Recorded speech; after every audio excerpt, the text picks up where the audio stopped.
भारतीय निशानेबाज मनु भाकर ने ओलंपिक में 2 मेडल जीतकर इतिहास रच दिया है।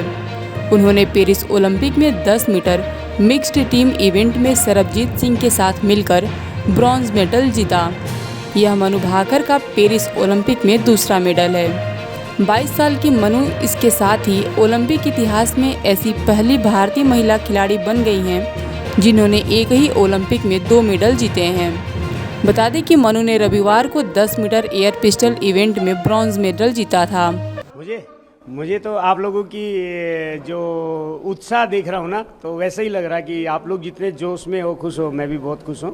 पूरे देशवासियों के लिए बहुत बड़ी खुशखबरी है और इसके लिए इस मौके पे मैं सभी देशवासियों का धन्यवाद करता हूँ जिन्होंने इतना प्यार और आशीर्वाद दिया और मनु को टफ टाइम में हेल्प किया। पहले मेडल के बाद बात हुई आपकी, क्या कुछ आपकी बात हुई होगी? पहले मेडल और दूसरे मेडल के बीच जो दिन गए 2-3 दिन यहाँ कल मैच से पहले जब कल मैच के बाद में बात हुई थी तो वो गोल्ड मेडल में नहीं पहुँच पाए तो कह रही थी थोड़ा सा एक शॉट गलत रह गया, तो होप सो आगे अच्छा करेंगे। सर आप मेरी हमेशा बात होती रहती है, काफ़ी बड़ी मेहनत करी आपने इसको अचीव करने में, आपका भी योगदान थोड़ा बड़ा, तो कितनी खुशी हो रही है? मेरे से ज़्यादा मेरी पत्नी ने मेहनत की है मनु पे, क्योंकि मैं तो जॉब करता हूँ, तो नेवी का जॉब थोड़ा सा ऐसा होता है कि समुद्र में जाना आता रहता है, तो all credit goes to his wife, her wife. मैं सचमुच में बहुत ज़्यादा खुश हूँ और आप लोगों के प्रेम को देख करके तो मेरी जो खुशी है वो आज 4 गुनी ज़्यादा बढ़ गई है।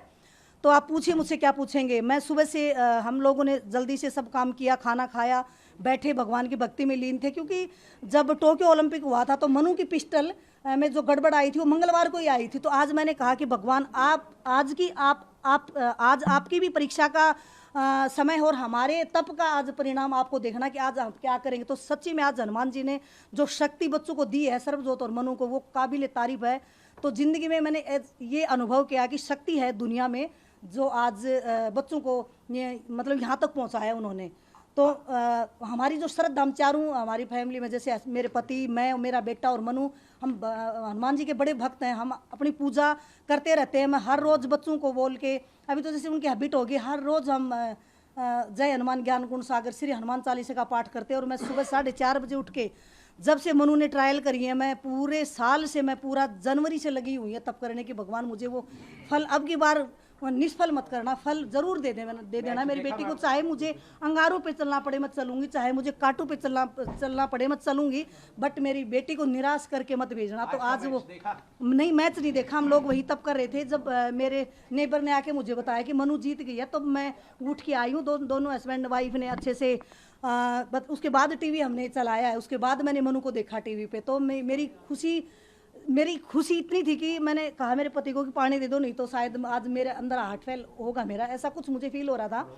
तो इतनी खुश हूँ आज मैं कैसे बताऊँ आप लोगों को। मैं दोनों बच्चों के लिए सुबह से प्रेयर कर रही हूँ कि एक अकेली मनु से काम नहीं चलेगा, क्योंकि सर्वजोत का भी स्ट्रॉन्ग होके खेलना बहुत ज़रूरी है। दोनों बच्चों के लिए मैंने लिखा भी है डायरी में, मैं आपको पढ़ाऊंगी मैंने आज क्या लिखा भगवान के प्रति और बच्चों के प्रति, और अपने लिए और अपने पति के लिए, अपने परिवार के लिए क्या लिखा है। मैंने बहुत कुछ लिखा और वो सब आज सफल कर दिया भगवान ने। सच्ची में देखने के पीछे का क्या रीजन मानती है?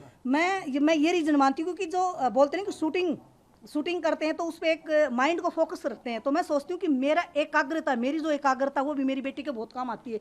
इसलिए मैं शोर शराबे से बिल्कुल शांत माहौल में बैठना पसंद करती हूँ। तो मुझे टीवी चला के देखना बिल्कुल भी पसंद नहीं है, क्योंकि मैंने मनु का आज तक कोई भी मैच टीवी में नहीं देखा है। मैं कॉमनवेल्थ था तब मेरे पति और मेरे बेटे ने देखा, तब भी मैं तप कर रही थी, मैं पूजा कर रही थी बाहर मेरे पेड़ के नीचे बैठ के। और जितने भी मैचेज मैं ओलंपिक के टाइम पे भी मैंने नहीं देखा था, टोक्यो में जब हुआ था, जितने भी मैचेज आज तक मनु ने वर्ल्ड में खेले मैंने नहीं देखा मनु को। मेरी आत्मा नहीं मानती है। मैं ये मानती हूँ कि मैं अपनी भक्ति में लीन हो जाऊँ तो वो समय मेरी बेटी के लिए अच्छा रहेगा। आज वो समय अच्छा हुआ मेरे लिए। भगवान का मैं धन्यवाद करती हूँ, हनुमान जी का मैं धन्यवाद करती हूँ। मैं भगवत गीता को भी लेके आज बैठी थी साथ में कि आज कर्म का फल दे देना कृष्ण महाराज, उसमें कोई कमी मत दिखाना बच्चों के उसमें।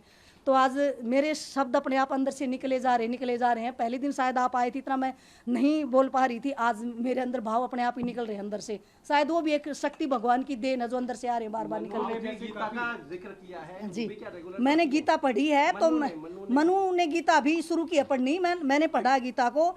और जब से जनवरी से मैं मनु को हर एक श्लोक जैसे गीता का संस्कृत में बोल के सुनाती हूँ, फिर मैं उसकी हिंदी मनु को एक एक शब्द के साथ उसको बताती हूँ। तो उसका धीरे धीरे इतना इंटरेस्ट गीता में हो गया था। और अभी भी जैसे आप लोग भी देख रहे हैं कि उसको श्लोक भी आज याद हो गए गीता के। तो गीता में जिंदगी का हमारा सार है, हमारा जो संस्कार है, जो हमारी जिंदगी का जो सार है, वो सब गीता के अंदर समाया हुआ है। तो मैं ये चाहूँगी कि हमारी संस्कृति दोबारा से संसार में प्रसिद्ध हो, जो हम भूल चुके थे उस संस्कृति को दोबारा जीवित करें हम सब मिलके। जी बताएं। मनु भी वैसे मैच के बीच में काफी मेडिटेशन, आंखें बंद करके बहुत ध्यान लगा रही थी। इसलिए मैं आपको बोल रही थी कि प्लीज़ मुझे डिस्टर्ब मत करना।